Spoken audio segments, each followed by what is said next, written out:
Yania Shari Chudva Emuna, nous prenons Perek Dalet, Aïn Tet Amud Aleph, 6 lignes par le bas, Ukmo, She'en Bicholet Shum Sechel Nivra. Je reprends ce que nous avons vu depuis le début. Shari Chudva Emuna, l'Admour Zaken a d'abord expliqué que l'existence de la création est dépendante de l'intervention permanente de Dieu. Il a d'abord prouvé dans le Perek Aleph en rapportant le pasuk qui dit L'Olam Hashem Devarach Hanitzav Hashemayim, ta parole Hashem se tient toujours présente dans le ciel. Il l'a prouvé dans le Perek Bet de façon logique.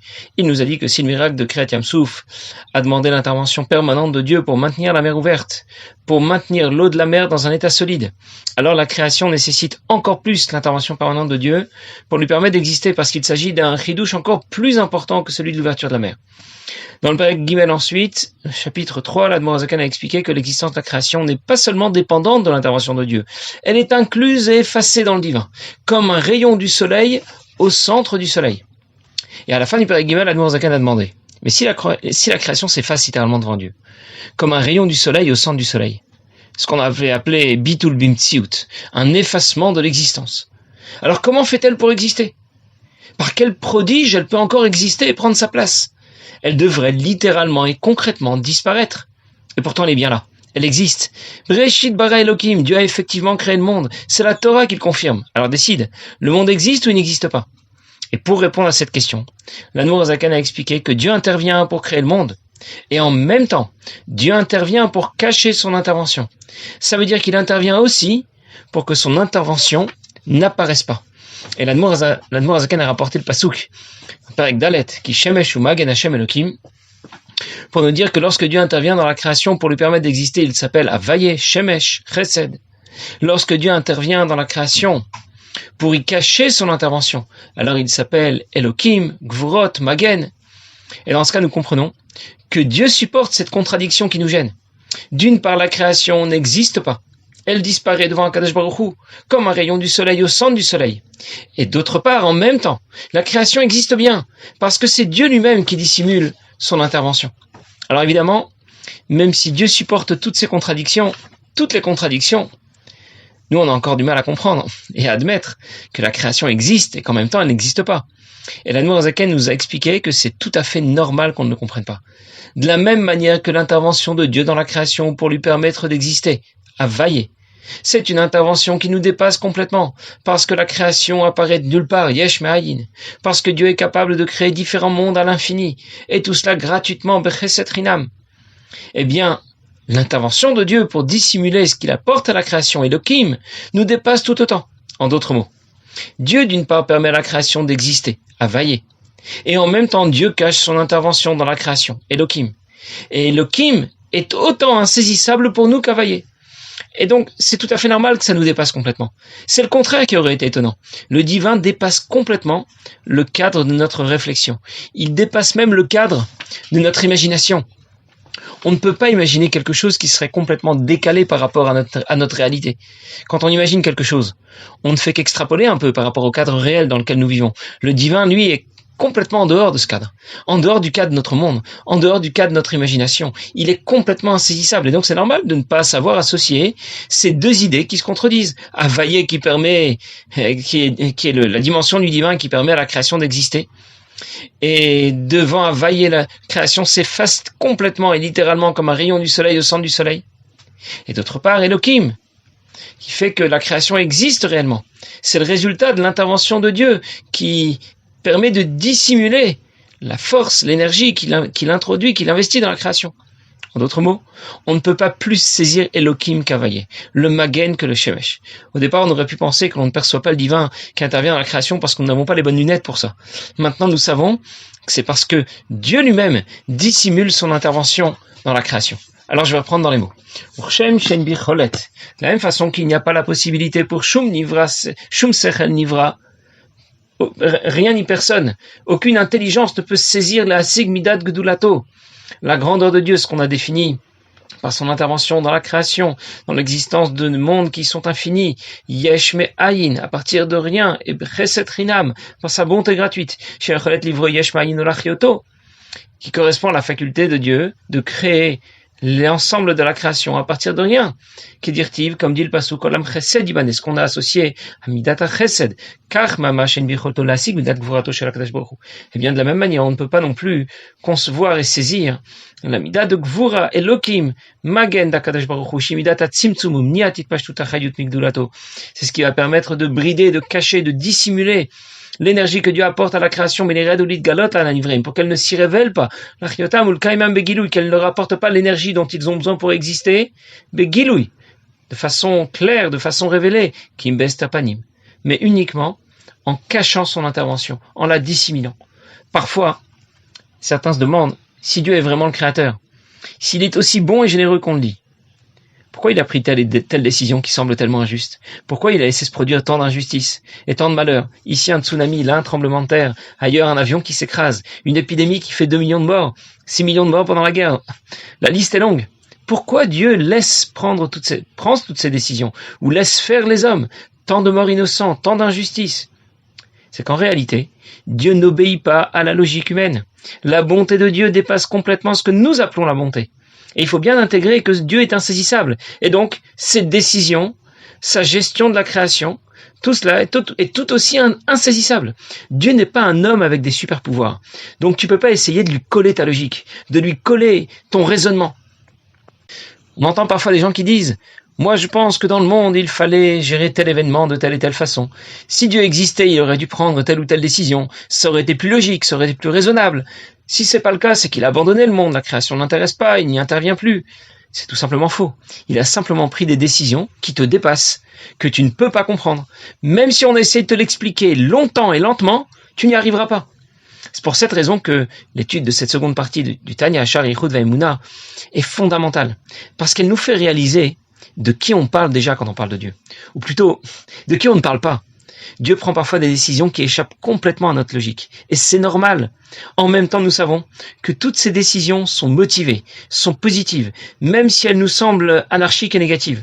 Quand Mashiach viendra, nous serons capables de découvrir combien toutes les décisions que Dieu a prises étaient bonnes, étaient des décisions motivées. Alors nous dirons, Otra Hashem Kanaftabi. Merci Hachem de t'être mis en colère contre moi. Pour l'instant, on ressent certains événements malheureux de la vie comme l'expression de la colère de Dieu. Plus tard, nous comprendrons que c'est absolument pas ça. On nous ouvrira les yeux sur la réalité. Alors je récapitule. La création existe? Bien sûr. La création s'efface devant Dieu? Aussi. Comment c'est possible? C'est tout simplement parce que c'est Dieu qui apporte son existence à la création, Havayé, et c'est Dieu qui cache son intervention dans la création, Elohim. En même temps, la création existe et elle n'existe pas. La création existe et en même temps elle s'efface complètement devant Dieu. La création devrait disparaître, Havayé, mais finalement elle ne disparaît pas, Elohim. Dans l'absolu, c'est pas vraiment difficile à comprendre. Nous avons du mal avec ça parce que dans le monde dans lequel on se trouve, on n'a pas d'exemple adapté. C'est complètement décalé par rapport à notre système. Et l'Admor Zaken conclut son raisonnement et il dit, je vais le reprendre d'abord dans les mots, Shachayut mistater beguf anivra. L'énergie qui vient s'introduire dans la création, qui est le guf anivra ou davar bifnatzmo, et cette énergie est dissimulée au point que la création apparaît comme indépendante, autonome, on n'a pas l'impression que c'est le résultat de l'intervention de Dieu, comme les rayons du soleil qui viendraient de nulle part et qui ne viendraient pas du soleil. On a l'impression que ça existe indépendamment de toute intervention de Dieu. Même si en vérité, la création n'est absolument pas indépendante et autonome. Et la elle est comparable à un rayon du soleil qui émane du soleil. Elle est complètement dépendante de Dieu de la même manière. Mikol makom. C'est là l'expression des gvurot et lokim d'Akadosh Baruch Hu. Ça veut dire de la manière dont Dieu va dissimuler. Il a tous les pouvoirs. Et il va pouvoir les tsamtsem achayut, ruchaniut anishpa meruach piv. Il va pouvoir brider l'énergie, la spiritualité dont la parole de Dieu, le souffle de sa bouche sont les vecteurs, ou la styro sur les vatal gufanivra bimtsiout, et les dissimuler pour que la création ne disparaisse pas complètement. Vézé, l'Admor Zaken nous dit clairement, si on essayait de comprendre, en besechel shum nivra le asigmaut atzimtzum vaester, aucune intelligence n'est capable de comprendre de quoi retourne ce tzimtzum, cette dissimulation de l'énergie que Dieu apporte à la création. Gufa nivra nivra ma'in layesh. Et qu'en même temps, la création puisse exister. Comme rien ni personne dans la création, aucune intelligence ne serait capable de saisir ce qu'est la création à partir de rien. On veut dire que la création est comparable à un rayon du soleil au centre du soleil. Mais Dieu a réussi à cacher le soleil. Et la création apparaît alors comme si elle était totalement autonome et indépendante du divin. Alors je récapitule. Dieu intervient pour permettre à la création d'exister, à vailler. Et Dieu intervient aussi pour permettre à la création de ne pas disparaître, Elohim. En d'autres mots, avant la création, il n'y a rien d'autre que Dieu. Après la création, il n'y a toujours rien, rien d'autre que Dieu. Et Dieu a fait que ce rien existe. C'est un rien qui existe. La création existe sans exister. Je suis là, mais je ne suis pas là. Bon, un peu de courage, nous avons encore 8 chapitres comme celui-là devant nous.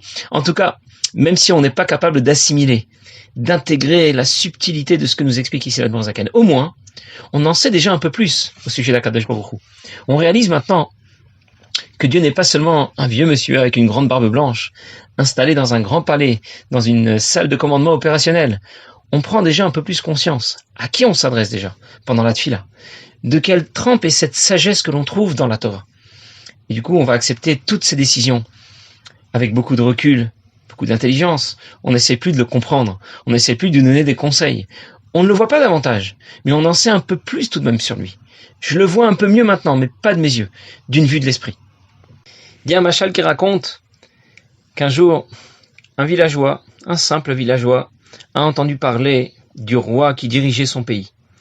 Il ne l'avait jamais vu, mais on lui en a tellement parlé, on lui en a dit tellement de bien, qu'il s'est dit qu'il fallait absolument le rencontrer. Et pour le rencontrer, il fallait encore voyager jusqu'à la capitale. Le chemin était très long, il n'en avait pas les moyens. Et donc au départ, il a repoussé son projet. Et puis, au bout d'un moment, il a tellement entendu parler, tellement entendu dire de bien du roi, qu'il s'est dit, il faut absolument que je m'y rende. Alors il a économisé, un sou après l'autre. Il avait de faibles moyens, et donc il a dû économiser sur ses repas de chaque jour. Pendant 5 ans, il a économisé sur ses repas, jusqu'à finalement avoir la somme nécessaire pour entreprendre tout le voyage. Le voyage était très long, un voyage éprouvant, et finalement il arrive à la capitale, et il demande où se trouve le palais du roi.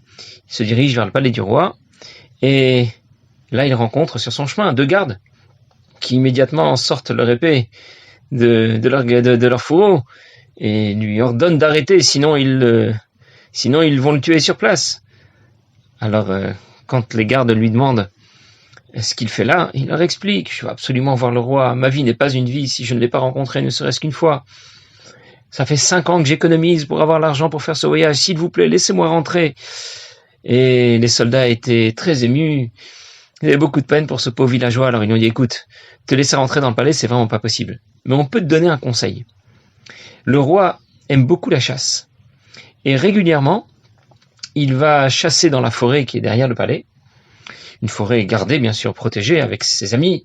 Il fait un grand tour de chasse. Et puis, à la fin de la partie de chasse, tous ses amis et le roi se retrouvent au milieu de la forêt, dans une grande clairière. Ils se tiennent tous en rond autour de lui. Et le roi est au centre. Et ils vont tous crier « Vive le roi! Hourra! Vive le roi !» À ce moment-là, tu pourras le voir. Il faut juste que tu te rendes jusqu'à cette clairière, et là, tu pourras voir le roi. Alors, il les remercie chaleureusement. Vraiment, quel bon conseil vous m'avez donné. Et il se rend directement vers la clairière. Sauf que la forêt elle-même est gardée, protégée. De nouveau, il y a des gardes qui l'empêchent d'avancer. Il leur raconte son histoire, comment il a économisé sou après sou pour pouvoir faire ce voyage. Sa vie n'est plus une vie s'il ne rencontre pas le roi. Et là, encore une fois, les gardes sont très émus, ils ont beaucoup de peine pour lui, mais ils lui disent, écoute, on voudrait bien te laisser rentrer, mais tu ne peux pas rentrer dans cette forêt et te rendre à cette clairière si tu n'as pas un cheval. Il a dit, mais d'où je vais acheter un cheval? Je ne sais même pas comment je vais rentrer chez moi, j'avais juste l'argent pour l'aller, je n'ai même pas l'argent pour le retour. Comment je peux faire? Alors, les soldats lui ont dit, écoute, on ne peut vraiment rien faire pour toi, mais si tu n'as pas de cheval, on ne peut pas te laisser rentrer. Alors, il fait demi-tour, et sur la route, il rencontre quelqu'un qui est à cheval. Alors il l'arrête et lui dit, écoutez monsieur, je ne sais pas, on ne se connaît pas, mais je vais vous raconter mon histoire, j'ai très envie de voir le roi, je veux vraiment le rencontrer, on m'a dit tant de bien de lui, est-ce que vous voulez bien, s'il vous plaît, vous me prenez sur votre cheval? et nous allons aller ensemble au centre de la clairière, au centre de la forêt. Je pourrai enfin voir le roi une fois dans ma vie. Alors finalement, ce monsieur a beaucoup de peine pour lui. Et il lui dit, tu sais quoi? Tu vas monter derrière moi, sur mon cheval. Et nous irons ensemble jusqu'à la clairière. Ils font donc le voyage à travers la forêt jusqu'à la clairière. Et là, les autres chasseurs se sont déjà rassemblés. Ils forment une ronde, un grand cercle. Et au centre, pour l'instant, il n'y a personne. Et notre villageois, qui est accompagné par son cavalier, eh bien, se dirige sur le cheval, au centre de la clairière. Et alors, tout le monde acclame « Vive le roi, hurrah !» Et alors le roi se retourne vers le paysan et lui dit « Alors, maintenant, tu l'as vu le roi ?» Et le paysan lui dit « Le fait qu'on soit au centre de la clairière, c'est que le roi, soit c'est vous, soit c'est moi, soit peut-être c'est le cheval. » Qu'est-ce que ça veut dire? Quelqu'un peut avoir fait beaucoup d'efforts pour voir le roi, pour le rencontrer, pour l'approcher. Peut-être même qu'il s'est retrouvé sur le dos du roi, sur le même cheval. Et finalement, il ne sait pas encore qui est vraiment le roi. Et c'est ce qu'on peut dire d'Akadosh Baruch Hu. On peut essayer de l'approcher, on peut essayer d'en parler, on va l'approcher davantage, mais malgré tout, on ne saura pas réellement et profondément ce que c'est qu'Akadosh Baruch Hu. On aura juste avancé au moins, mais on ne saura pas vraiment qui est le roi. Ici se termine le développement qu'a fait l'Admor HaZaken depuis le début. Shar Yichud V'Emunah, et maintenant l'Admor HaZaken va ouvrir une grande parenthèse. Ça commence avec le crochet Vini Prinat Tzimtzum, et ça termine Pereke à la fin. Si on regarde bien, on a l'impression d'avoir pas dû un crochet en route, parce qu'il y en a deux ouverts, Perek Dalet, Vini Prinat Tzimtzum, et puis Pereke à la fin, et puis il y en a un autre qui ferme le Perek à la fin du Pereke, et donc on a l'impression qu'il nous en manque un. C'est juste l'imprimeur qui a oublié un crochet, mais cette parenthèse qu'ouvre maintenant l'Admor HaZaken termine bien à la fin du Pereke. Et dans le Perek Vav, l'Admor HaZaken reprendra le fil du développement qu'il a commencé dans les chapitres précédents. C'est comme s'il s'agissait, en quelque sorte, d'une grande note, d'une Héara, dans laquelle l'Admor HaZaken va poser des questions fondamentales. Tout d'abord, si la création s'efface devant Kadosh Baruch Hu, elle est le résultat de l'intervention permanente de Dieu, qui est un, Hashem Echad. Comment, en fin de parcours, la création peut être à ce point diversifiée et plurielle? Comment s'est faite la transition entre Dieu qui est un, Hashem Echad, et la création dans toute sa diversité? Ensuite, si Dieu est omniprésent, alors quelle est l'utilité de Torah et Mitzvot? Et ce sont ces deux questions que l'Admor HaZaken va développer, et je la prendrai Bezrat Hashem la prochaine fois. L'Admor HaZaken va y répondre, mais nous verrons ça la prochaine fois, Bezrat Hashem. Passez une bonne journée.